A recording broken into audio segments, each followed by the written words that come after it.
pretty much filler this week on the Ultraman Geed front. Since everybody with the little star has been manifesting the same sort of symptoms, hot hands, the glowing from the chest, damn it, why do I never remember anyone's names? Leto suggests looking through... Actually, I shouldn't rephrase. Leto and Riku, I'm terrible with names, think of looking through the news to see if anyone with any special powers pops up in them, as that's how they found the previous hosts. And this is pretty good logic with how they are going back over the details to find commonalities and all that. Leading them to a guy that has purported healing powers. But the healing powers are actually come from this alien animal whose name I am forgetting because I am terrible with names, but it's essentially a little fox or dog-like puffball. Moa attempts to, once she more started off the plot by finding that all types of alien animals are being left on Earth, and the AIB has to collect them as they've been wantonly abandoned, and if left to their own devices and not cared for, they can become violent, rampaging monsters. Because that's the Ultraverse. So yeah, pretty simple. Actually, is there an description of the episode thing? Because that would be so much easier if I could just pull that frickin' up so I can get the name of it, and I should not be doing this. Moko. That's what it's called. It's a Moko, the little puffball is Moko, is actually the host of the Little Star this time, and is the host of Ultraman... I want to say Cosmos? Cosmos? Ultraman Ikari and Ultraman Cosmos, yes. Which, when another monster tech goes after it, it gives it to Geed and allows him to assume Acro Smasher form, which is the blue and silver form for him, and fights quite elegantly. Combining him with Ultraman Hikari, who has the light blade powers seen of a previous Little Star host, and by merging them, it's a very elegant fighter, all things considered. Using the whole light blade thing and being evasive and, well, not powerful, it's better than something like, say, Ultraman Taiga's agile form, which pretty much was worthless. But this one seems more finesse and has a healing ability, a force push ability, all of which are very useful for moving a monster away from, moving or leading it away from, areas of calamity. The specific one they use when they get to the giant monster ball this episode is a fuel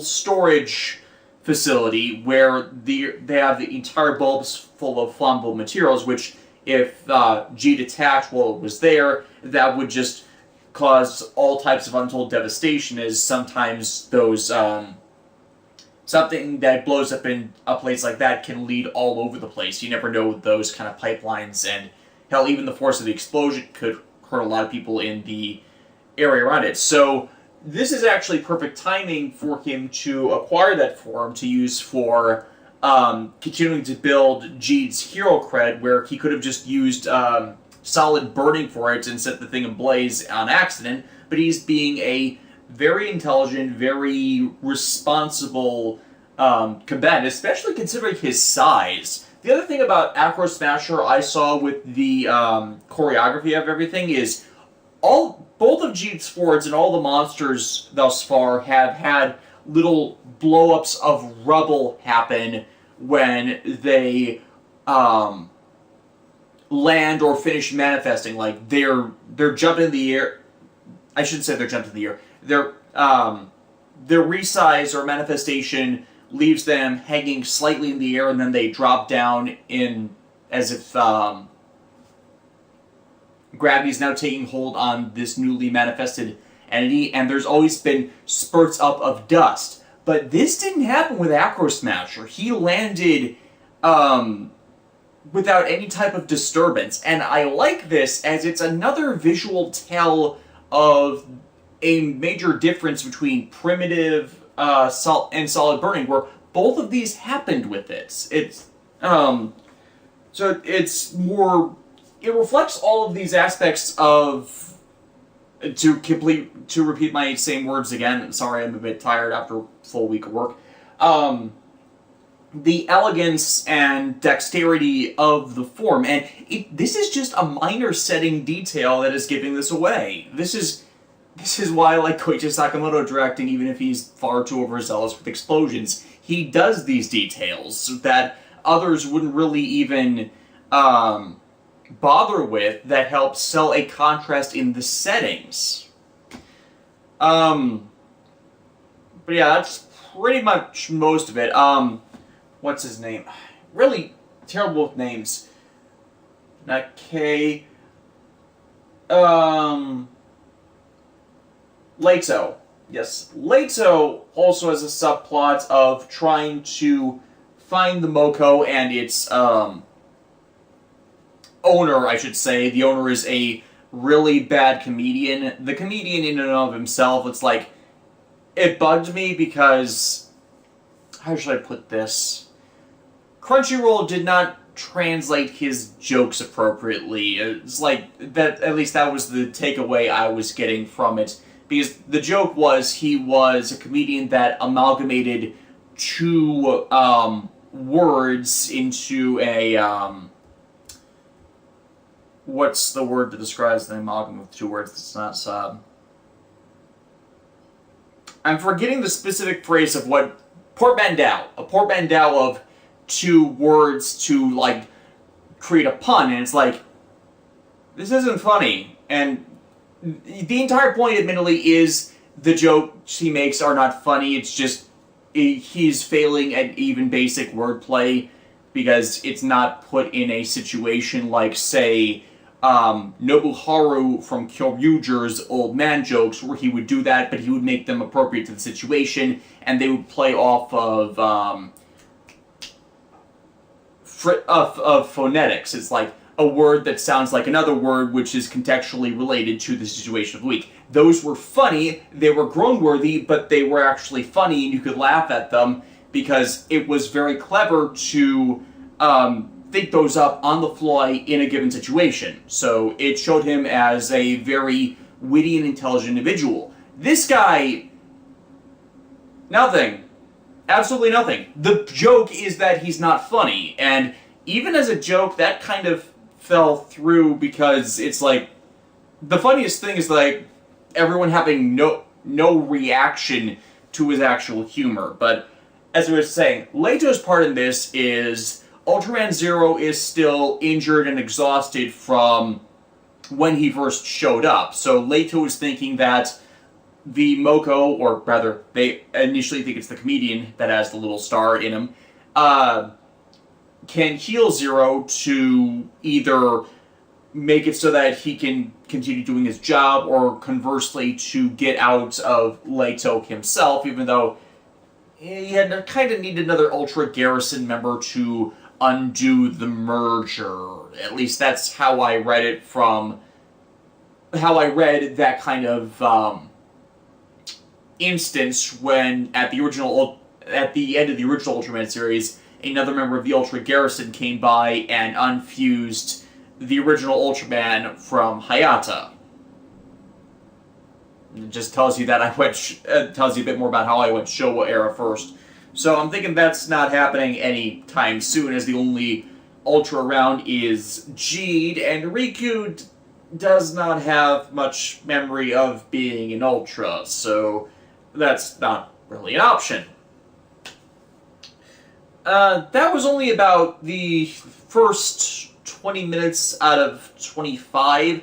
The other part of it was Kei Fukuide creating his next monster fusion to call out Geed, as I'm thinking with Riku having 6 Ultra Capsules now, that whatever his grand scheme is more overtly beginning. Either from just what he has, or even him collecting the monster capsules, like we saw last week with him collecting an Elect King. So it's like it was filler before to give us a bit of downtime with the characters before getting on to the next part of the story arc with whatever K's ultimate plan is. Only other thing to mention is that Moa is very bad at keeping her identity secrets, because originally she was introduced as a saleswoman for insurance to cover for her AIB duties. But when she introduced herself to the guy with the Moko, she introduced herself as a working for the Ministry of Health and the Moko being dangerous. But because Riku got involved, they crossed streams a bit. So one of the funny things I found with governmental agencies in fiction is, at least when you deal with alien or other extra supernatural crap like the MIB do, you need to have a overall cover story for your cover story. Like, if you're trying to have governmental authority, you need to have your duties be related to some type of governmental authority. Like, the late 90s, early 2000s, like, the literal Changing the Millennium series, The Invisible Man for the Sci-Fi Channel, I really liked the show. It only lasted 2 seasons, but it was good for what we got. Had the agency that the protagonist part of originally be called the Department of Fish and Game. Obviously a meaningless title for a government agency, but you would still have governmental authority to do investigations on whatever you wanted, as long as it was in the perception of your purview. Now, they changed it, I think, at least twice over the series to other divisions that got a bit more authority, that they had to be more flexible with, but the point is that if your cover story is you're a G-Man to cover up the fact that you're an actual G-Man that's investigating aliens, it's better to have something that's not going to fall through, or you need to change to get continue your the functioning of your cover story from situation to situation. As if you run into people you know or were from past cases, you can do what Moa does and just keep building atop a lie. Now, what I think they did that here is that's all going to eventually come crashing down. Members, they're going to start getting suspicious, and it's all going to eventually result in a blow-up over this whole secret identity thing. Like, okay, another one that did it better was, okay, not so much better as she was undercover, but the guys in white from Kamen Rider Dragon Knights. Was it the guys in white? Men in whites? Something like that. With their agents being plants in other things, so no one would really guess that they were agents for that kind of thing. So that's kind of why... That seemed kind of dumb in the moment, but I think it was intentionally done that way, both to Moa's personality and the fact that it's eventually going to fall through and they're going to be teaming up eventually. Hopefully in the next 4 episodes, because, drag that on too long and it gets dull, especially for a series that's only going to be lasting at most half a year. Xide. I am very late to the party, but I have to admit that for the short time we had it, Taiga going Chronos was interesting. The fight was a bit frenzied. I think it would have been nice to have it a bit more drawn out with him fighting against Gamedeus Chonos as Chronos. But Masamune's reasoning is not exactly moot, as his entire plan revolves around killing Nico, again, because he wants to get rid of the player that's the most advanced in clearing Kamen Rider Chronicle, now that he has fused with Gamedeus and she is the legitimately only threat to his power as a ride player that has to clear Commodore Chronicle to end all of this. Or at least it would be had Taiga not usurped Nico in becoming the true not true Gamedeus, the true Chronos, since Masamune took that for himself, with respect to facing off against the last boss.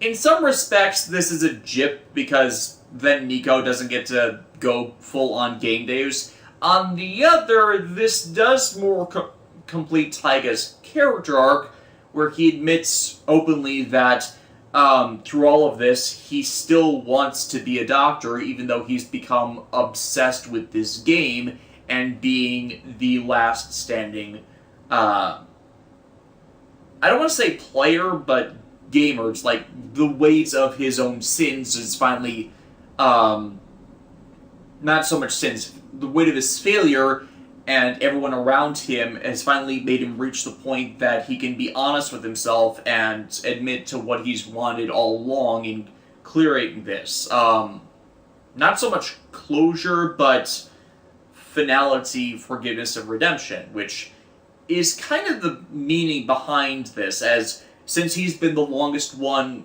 undergone the compatibility surgery, he suffered through the powers of the proto-goth shots, he fully adapted to the use of bong simulation, and kind of enduring all of that, he's not exactly developed the same type of antivirus immunity that Masamune has, but he can better resist the culminative effects of the virus when he's using that tier of power than anyone else can. Because it's implied that he has an imperfect Bugster antibody, so his body is always adapting to the strain of the virus. That's my logic to how they got him to use Gamedeus without instantly killing himself. Not Gamedeus. Why do I keep mixing up Gamedeus and Chronos?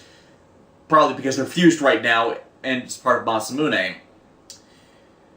Gamedeus Chonos is ridiculously powerful, as to be expected, even overpowering Muteki, but not actually knocking him out because it's Muteki. He's invincible. He can be overpowered, but you can't exactly kill him, now can ya?